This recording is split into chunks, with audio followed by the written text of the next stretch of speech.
Auxerre qui s'offre Marseille au Vélodrome, Manchester City qui continue de perdre et Vinicius qui voit triple. C'est parti pour le récap de ce qu'il ne fallait pas louper ce week-end en Europe. Avant de commencer la vidéo, n'hésite pas à vous abonner, à lâcher le petit pouce et voilà, à partager. On est ensemble les amis, c'est parti.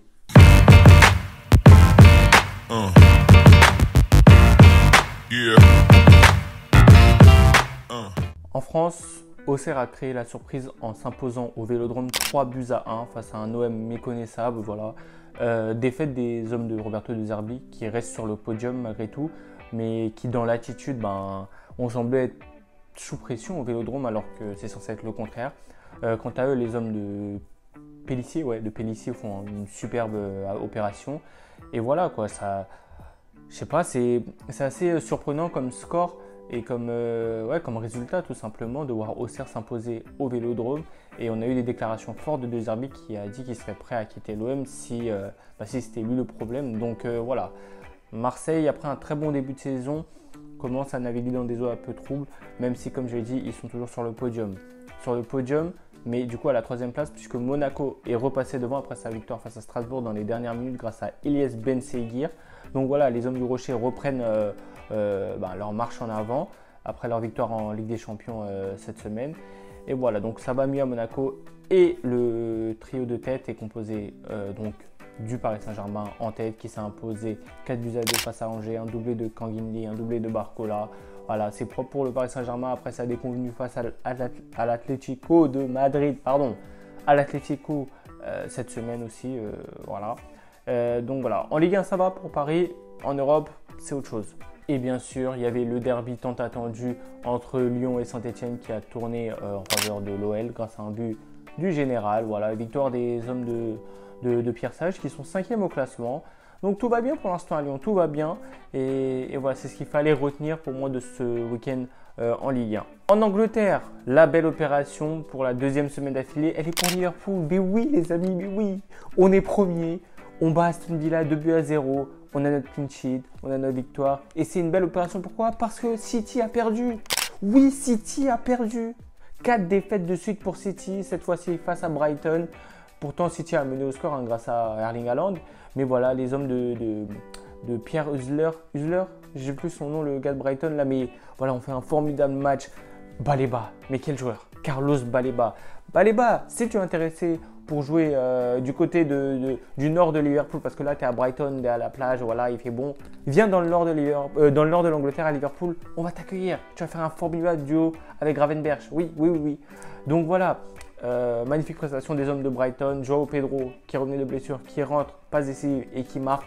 Donc voilà, ça va bien Brighton, ça va pas à City, ça ne va pas à City. Et là, on se rend compte que l'impact de Rodri est conséquent et vraiment important. Donc, 4e défaite de suite pour City, toutes compétitions confondues. Je pense que la trêve va leur faire du bien parce qu'ils ont aussi des blessés, il ne faut pas le nier. Mais voilà, bon, City reste 2e parce que Arsenal aussi donc, a perdu des points. Match nul face à Chelsea dans le derby de Londres. Pas grand chose à dire de ce match, en tout cas pour ma part. Moi ça m'arrange, c'est tout. Martinelli a ouvert le score, puis Pedro Neto lui a répondu. Arsenal aurait pu remporter le match si Trossard n'avait pas, s'était pas troué tout simplement. Et donc voilà, Chelsea est donc 3e de ce championnat. De son côté, Newcastle a battu Nottingham Forest qui était 3e. Le duo sous-côté par excellence, Bryan Mbeumo, Yohan Wissa a encore permis à Brentford de s'imposer. Et Bryan Mbeumo, je suis intéressé aussi, Après pour revenir à Liverpool, le mot... Mohamed Salah, encore et encore. Là, je lance la propagande Ballon d'Or. Oui, on est en novembre, mais je la lance déjà. En fait, c'est à nous de pousser nos joueurs.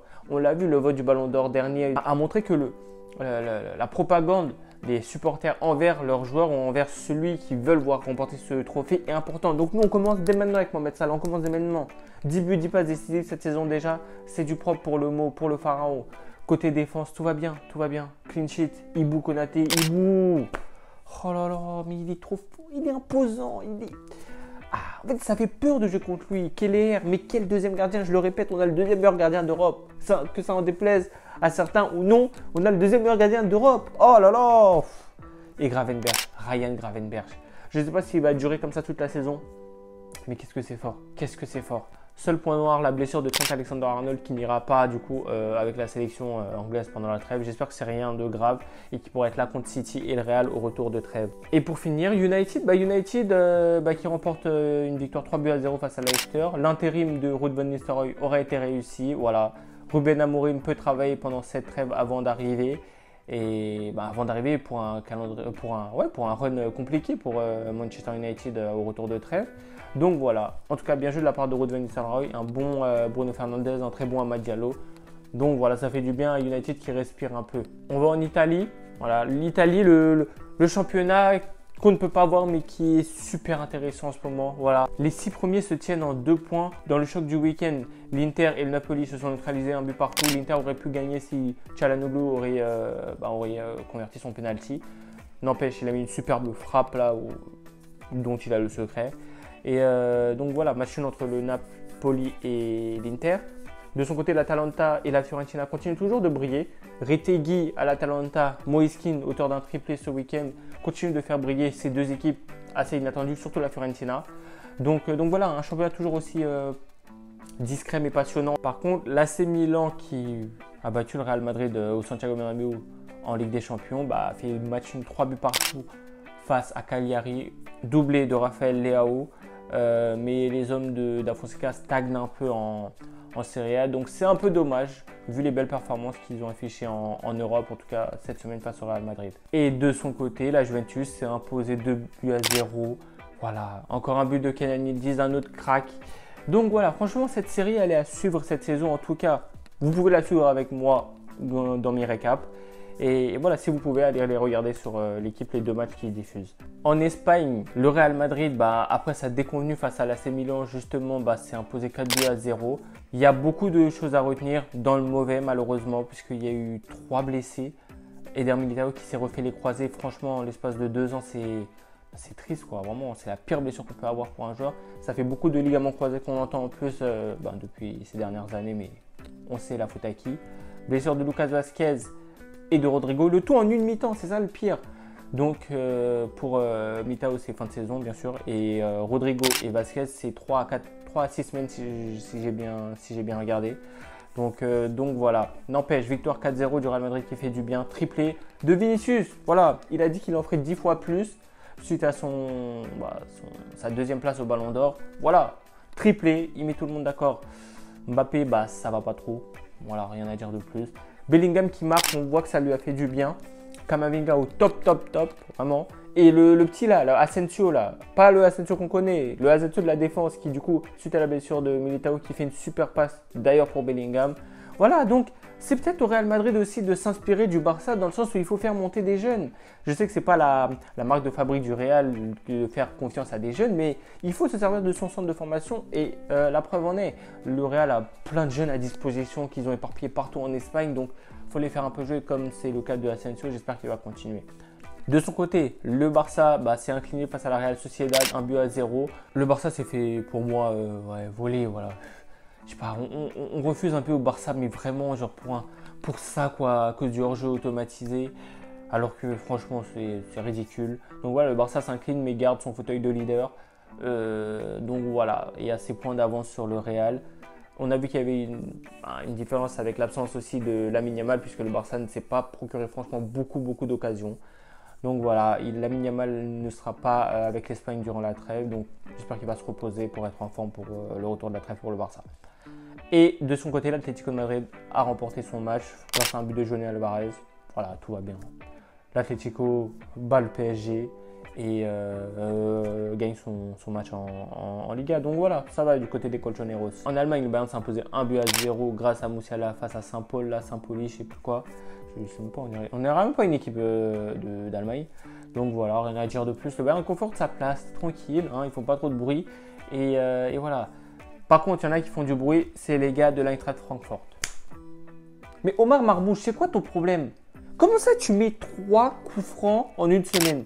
Non, je suis désolé, Francfort s'est imposé 3-2, mais Omar Marmouche vient de mettre 3 coups francs en une semaine. C'est du jamais vu.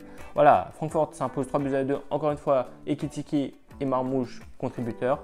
D'ailleurs, les deux joueurs en forme Les deux joueurs les plus en forme d'Europe pour moi en ce moment, ce sont deux Égyptiens. L'un joue à Liverpool, l'autre joue à Francfort. Tout bang, tout bang. Donc voilà. De son côté, Dortmund aussi a perdu. Et Leverkusen aussi a fait match nul. Donc voilà, le Bayern, je pense, va commencer à grappiller des points. Et voilà, comme vous en avez l'habitude maintenant depuis que j'ai commencé le récap, c'est parti pour l'équipe de la semaine. Alors pour mon équipe de la semaine, on va partir sur un 4-2-3-1. Au cage, Kevin Keller. Keller, franchement, en fait, s'il n'est pas là face à Aston Villa, on prend des buts. Et comme je le répète, un gardien, quand on équipe de mine, il a besoin d'être présent sur des moments ponctuels, sur 2-3 actions max. Et il a répondu présent. Donc Keller assure l'intérim encore une fois d'Alisson. On ne dirait même pas que Alisson n'est pas là parce que Keller fait le job. Voilà, Keller. À droite, Gabriele Zappa, le latéral de Cagliari là, qui a enquiquiné Milan pour être poli. Doublé face à Milan et qui permet à Cagliari de sauver le point du match nul. En charnière, je vais mettre Ibrahima Konaté et Moussa Niakhaté. Ibrahima Konaté parce qu'il a été écœurant, mais dans le bon sens du terme, face à Watkins et Rodgers, là, les boys de Aston Villa. Et voilà, tout simplement, je tiens à le féliciter pour son très bon début de saison. Et à gauche, Moussa Niakhaté, très bon dans son match, élu homme du match d'ailleurs lors du derby face à Saint-Etienne. Donc très bon, Moussa Niakhaté. Une défense bien solide, voilà. Et à gauche, j'ai décidé de mettre Cambiasso de la Juventus. On m'en avait parlé vite fait, voilà, d'ailleurs des amis qui supportent la Juventus. Et là, il a été très bon lors de la victoire des Juventini. Et voilà, je l'avais vu même très bon aussi face à Lille. Donc Cambiasso à gauche. Mon double pivot, ce sera Hakan Çalhanoğlu parce que même si il ne permet pas à l'Inter de remporter le match, c'est lui qui ouvre le score pour l'Inter. Et je pense qu'on ne parle pas assez de Çalhanoğlu dans les milieux qu'on a aujourd'hui en Europe. Ce Regista là est très très bon et forme un très bon duo en tout cas avec Barella et parfois Mkhitaryan. Donc voilà, Çalhanoğlu. À gauche, Joelinton, homme du match de Newcastle face à Nottingham Forest, buteur. Un buteur qui est devenu milieu central vraiment. Donc Joelinton, Çalhanoğlu. En 10, je veux récompenser un mec d'Auxerre. Oui, je suis désolé, c'est pas tout le temps qu'on s'offre Marseille au Vélodrome, encore moins quand on vient d'être promu. Donc voilà, Gaëtan Perrin, joueur d'Auxerre, le milieu là. J'aurais pu mettre aussi Sinayoko, mais bon, le poste de buteur est occupé, voilà. Donc voilà, Gaëtan Perrin en numéro 10. Oui, je triche un peu, désolé. À droite, le pharaon, le mot, l'inéluctable, l'indispensable, l'inoubliable, Mohamed Salah. J'ai rien à dire de plus. Vous savez déjà, Mohamed Salah. À gauche, Vini. Mais bien sûr, un mec qui met un triplé, il est à 99% sûr dans mon équipe de la semaine. Donc Vinicius à gauche. Voilà, 10 fois plus pour le Brésilien. C'est ce qu'on attendait. Et en pointe, un autre mec qui a mis un triplé. Deuxième meilleur buteur de Serie A. Moeskin, mais oui, il nous refait le greedy là. Je vais pas le faire là, mais il nous refait le greedy. Moeskin, oui. Ah, je suis content pour lui. C'est un joueur que j'aime beaucoup. Voilà, triplé avec la Fiorentina. Et en fait, ça coïncide avec la bonne forme de cette équipe dont on n'attendait pas beaucoup. Voilà. Donc voilà, n'hésitez pas à me dire ce que vous en pensez de mon 11. Si vous aurez mis d'autres joueurs à ma place. Parce que je pense qu'il y a d'autres joueurs qui auraient pu y postuler. Voilà, n'hésitez pas à me le dire en commentaire. C'est la fin de mon récap du week-end. N'hésitez pas à liker la vidéo, à vous abonner et à partager la vidéo. Ça fait toujours plaisir et moi, ça me permet de progresser. Et voilà, on se retrouve bientôt pour de nouvelles vidéos. Prenez soin de vous et à bientôt.